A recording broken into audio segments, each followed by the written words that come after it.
The dominoes are falling, and Foolio's case seems close to being solved. Isaiah Chance, Elisa Andrews, Sean Gaithright, Davion Murphy, and Rashard Murphy are all accused of playing a role in Jones's death. Their arrests are not as dramatic as the crimes they committed. The details are disturbing as they used expert-level planning skills and stalked their target for days before killing him. The level of planning and coordination between these 5 defendants was truly alarming. As suspects were seen on video following Jones from location to location. Sadly, only one fate awaits them if found guilty. All 5 of these defendants are facing life in the Florida State Prison. So how exactly were they arrested? Well, prepare to have your mind blown. Foolio's killers arrested.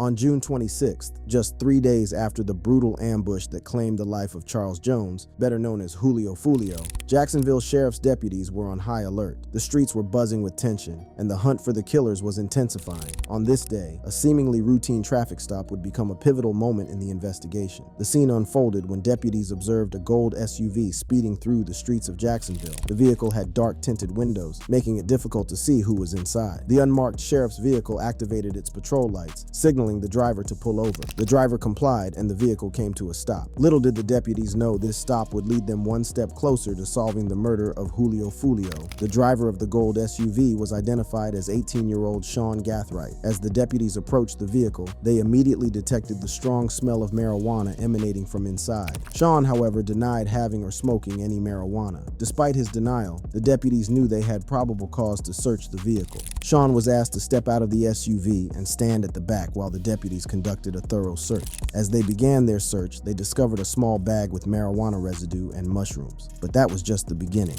In the center console, they found a Glock 19, a semi-automatic pistol. The discovery of the firearm raised immediate red flags, but what they found next would be even more alarming. In the back seats of the SUV, deputies uncovered several bags of ammunition along with firearm parts and accessories. The sheer quantity of ammunition and the presence of firearm components suggested that Sean was not just an ordinary teenager. The deputies knew they had stumbled upon something big. Sean was promptly arrested and taken into custody. He was transported to the Crime Gun Intelligence Center office for an interview. The deputies hoped that this arrest would yield valuable information that could help them crack the case wide open. As Sean sat in the interrogation room, the weight of the situation began to sink in. The deputies pressed him for information, but Sean remained tight-lipped. Despite his silence, the evidence found in his vehicle spoke volumes. The Glock 19, the ammunition, and the firearm parts all pointed to a potential connection to a crime. The next day, Jacksonville sheriffs received actionable intelligence that would change the course of the investigation. The information pointed to a conspiracy to commit murder, and Sean's arrest was the key that unlocked this new lead. Based on this intelligence, a search warrant was obtained and immediately executed. Detectives arrived at a home located on Jacksonville's north side. They had been informed that 21-year-old Isaiah Chance, 21-year-old Alicia Andrews, and a baby were inside the home. The detectives surrounded the house and began giving verbal commands over a PA system. Isaiah Chance, this is the Jacksonville Sheriff's Office. We are in your front driveway. We have a warrant for your arrest. Come to your front door with nothing in your hand. They called for the occupants to surrender for the next 15 to 20 minutes. All right, go to your knees. Put your hands behind your back. Turn around. Put your hands behind your back. Finally, Isaiah and Alicia emerged from the house holding the baby. They were taken into custody without incident. The arrests of Isaiah and Alicia and the evidence found in Sean's vehicle marked a significant breakthrough in the case. The detectives now had 3 suspects in custody, and the puzzle pieces started coming together. The investigation was far from over, but the relentless efforts of law enforcement were beginning to pay off. However, the story doesn't end there. The search continued for the remaining suspects, shifting the focus to Rashard Murphy. Rashard Murphy, a 30-year-old resident of Jacksonville, had managed to evade capture. The Jacksonville Sheriff's Office, with assistance from U.S. Marshals, tracked Murphy's movements, piecing together his whereabouts. Their efforts led them to the Collins Preserve apartments in the Ortega area of Jacksonville. In the early hours of Tuesday morning, a day after the first 3 suspects were arrested, SWAT units were deployed to the Collins Preserve apartments. The SWAT team surrounded the apartment where Murphy was believed to be hiding, creating a perimeter to prevent any escape. Kellogg Kid reported that Rashard Murphy had barricaded himself inside the house with a gun to his head on FaceTime with his girl and was refusing to surrender. Police negotiators attempted to communicate with Rashard. Murphy, urging him to surrender peacefully. The standoff was tense, with officers prepared for any eventuality. After a tense standoff, Rashad Murphy surrendered just after midnight, ending the dramatic operation. Keep crawling. Hello towards me.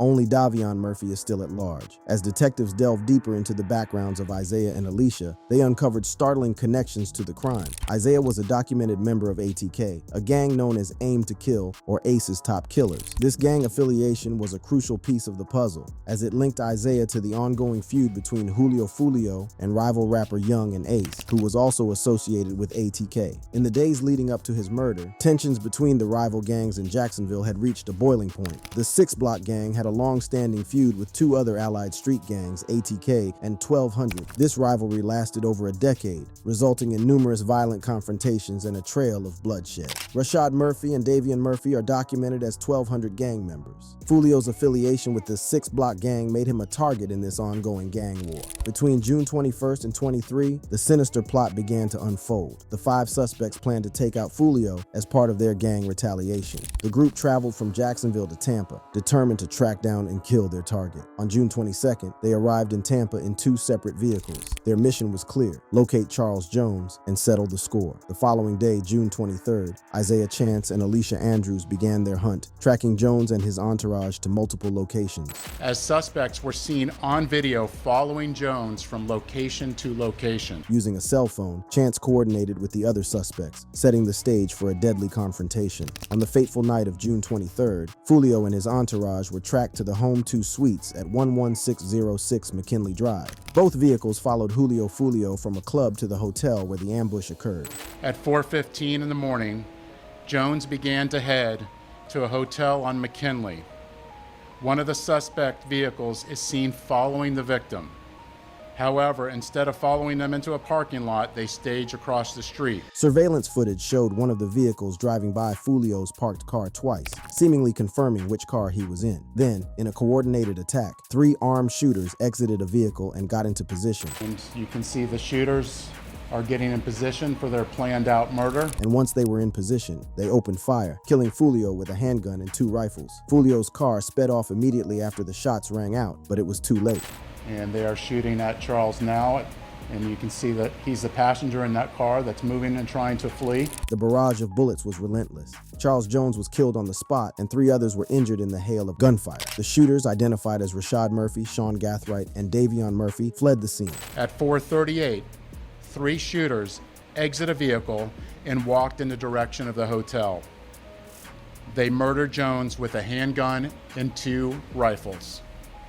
This barrage of gunfire also struck 3 additional victims who miraculously survived this incident. Although only 3 of the 5 pulled their triggers, all 5 are facing life in prison. It turns out that in Florida, if you participate in the planning of a murder, you can be held accountable for the person's death. All 5 of these defendants are facing life in the Florida State Prison, even the ones who didn't pull the trigger.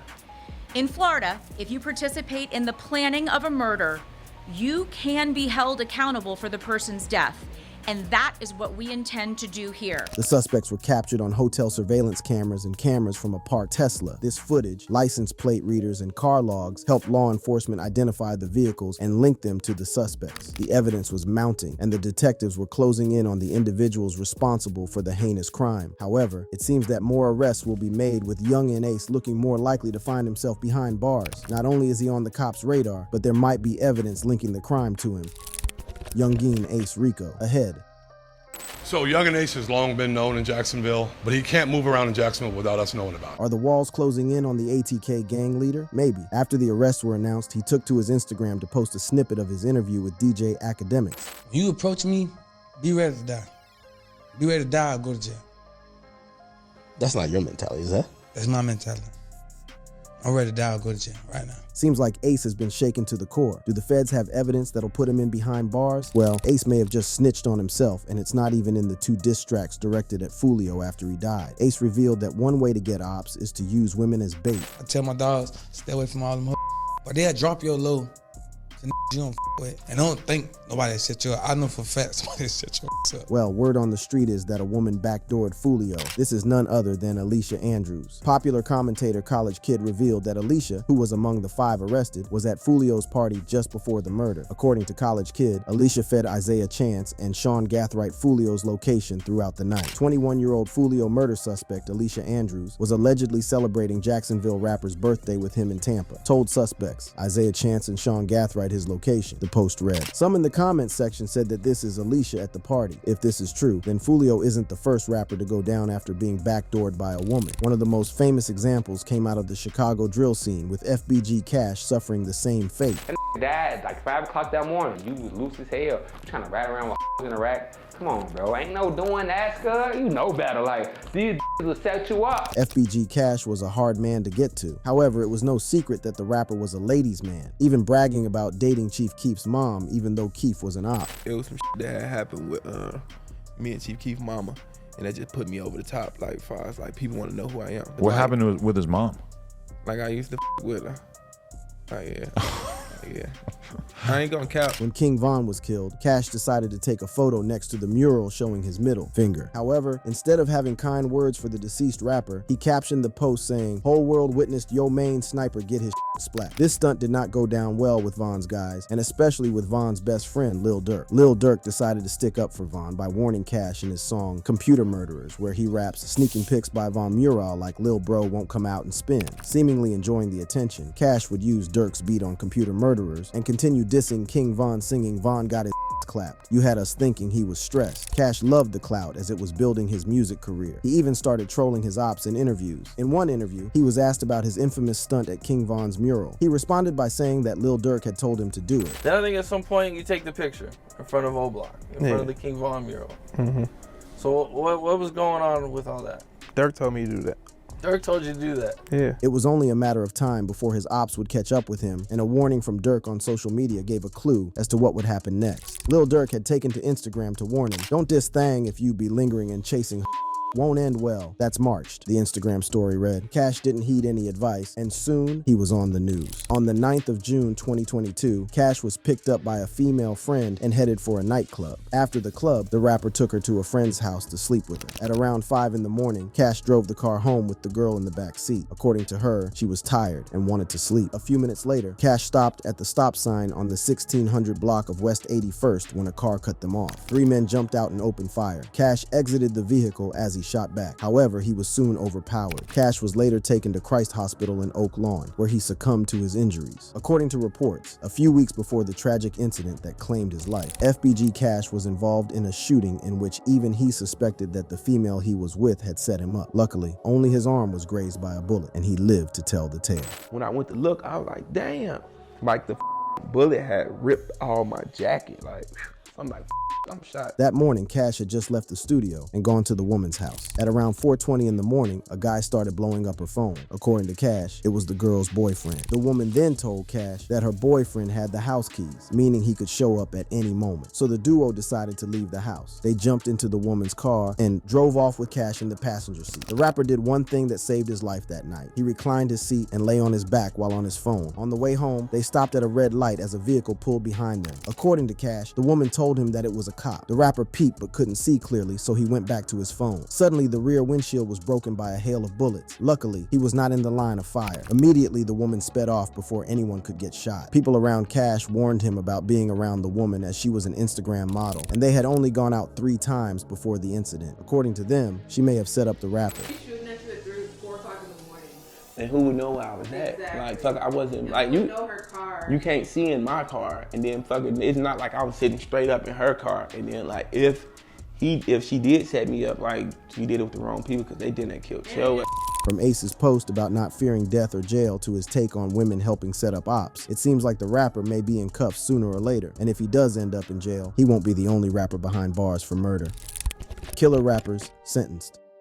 Tay-K always comes to mind when talking about killer rappers. He was only 16 when he was charged with his first murder. On July 26, 2016, a botched home invasion in Mansfield, Texas, set the stage for a series of violent events. Tay-K, along with a group of accomplices, broke into the home of 21-year-old Ethan Walker. The robbery quickly turned deadly, resulting in Walker's tragic death and another man being injured. Although Tay-K did not carry a gun during the invasion, he was armed with brass knuckles. Following the home invasion, Tay-K was arrested and charged with capital murder. Due to his age, he was initially held in juvenile custody. However, he was later released on house arrest, fitted with an ankle monitor, and awaited a hearing to determine if he would be tried as an adult. As the hearing approached, Tay-K made a fateful decision. In March 2017, just days before the hearing, he cut off his ankle monitor and fled. This bold escape marked the beginning of a nationwide manhunt and a series of criminal activities that would shock the nation. While on the run, Tay-K released The Race, a song that would become his most famous track. The lyrics boast about his fugitive status, capturing the attention of fans and law enforcement alike. The song's success propelled Tay-K into the spotlight. On April 23, 2017, Tay-K's flight from justice took a deadly turn. In San Antonio, Texas, Tay-K and his accomplices lured 23-year-old photographer Mark Anthony Saldivar into their car under the pretense of a photo shoot at a mall. Once inside the vehicle, the situation quickly escalated. According to court documents, Tay-K and another suspect pulled out guns and demanded Saldivar's backpack, which contained his camera equipment. Saldivar was pistol whipped and forced out of the car. Desperate to retrieve his belongings, he tried re-entering the vehicle and even jumped onto the hood. It was then that Tay-K allegedly leaned out of the window and shot Saldivar, fatally wounding him. Following the San Antonio killing, Tay-K continued his run from the law. On May 25, 2017, he and another teen allegedly attacked and robbed a 65-year-old man in Arlington's Cravens Park. This brazen act further solidified Tay-K's reputation as a dangerous fugitive.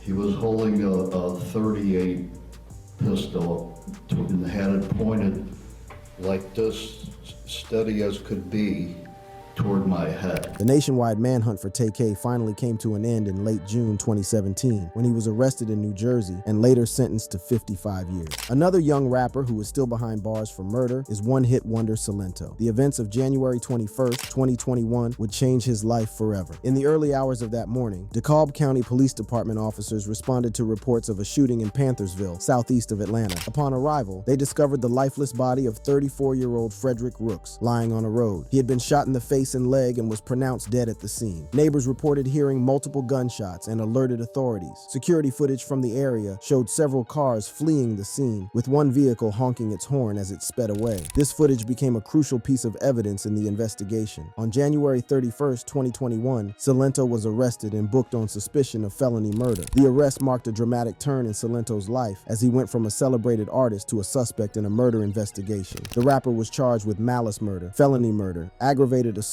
in possession of a firearm while committing a felony. Silento's legal team, led by his publicist Chanel Hudson, quickly went into damage control mode. In a statement to NBC News, Hudson revealed that Silento suffered from a series of mental health illnesses. She emphasized that his legal team was working to ensure he received the proper medications and in-house therapy to stabilize his condition. Hudson urged the public to keep Silento in their prayers and support him as he navigated the criminal justice system. However, 3 years later, his case has yet to start. The young rapper is still in jail after the judge denied him bail. The judge's decision to deny bond was rooted in serious concerns about Silento's mental health. The court heard that Silento had a history of mental illness, including bipolar disorder, and had repeatedly refused to take his prescribed medications. This refusal, coupled with his erratic behavior, made him a significant risk to the community. In September 2020, the rapper's troubles began to surface. He was arrested in Los Angeles after reportedly storming out of his family home and chasing his alleged girlfriend with a machete. Silento's legal woes didn't end there. The following month, he was arrested again for reckless driving. During the arrest, he made bizarre claims that former President Donald Trump had texted him asking for help. Prosecutors argued that Silento's release on bond would pose a serious threat. They highlighted an instance where he had left a California mental health facility against medical advice, underscoring his pattern of non-compliance with treatment. The prosecution also revealed that even Silento's grandparents strongly opposed his release, fearing what he might do next. Clearly, rappers aren't above the law, and Young and Ace should be worried about the feds actively looking into his gang, ATK. Will he finally get arrested? Only time will tell. If you enjoyed this video, click on the boxes playing on your screen to watch similar content.